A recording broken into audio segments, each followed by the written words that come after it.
آسمان کی قسم جس میں برج ہیں، اور اس دن کی جس کا وعدہ ہے، اور حاضر ہونے والے کی اور جو اس کے پاس حاضر کیا جائے اس کی، کہ خندقوں کے کھودنے والے ہلاک کر دیے گئے، یعنی آگ کی خندقیں جس میں ایندھن جھونک رکھا تھا، جبکہ وہ ان کے کناروں پر بیٹھے ہوئے تھے، اور جو سختیاں اہل ایمان پر کر رہے تھے ان کو سامنے دیکھ رہے تھے۔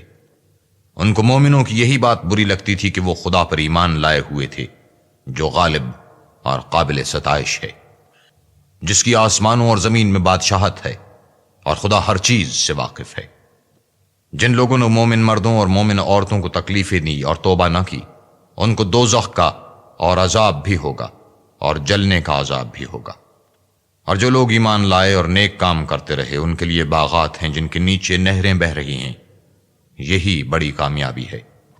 بے شک تمہارے پروردگار کی پکڑ بہت سخت ہے، وہی پہلی دفعہ پیدا کرتا ہے اور وہی دوبارہ زندہ کرے گا، اور وہ بخشنے والا اور محبت کرنے والا ہے۔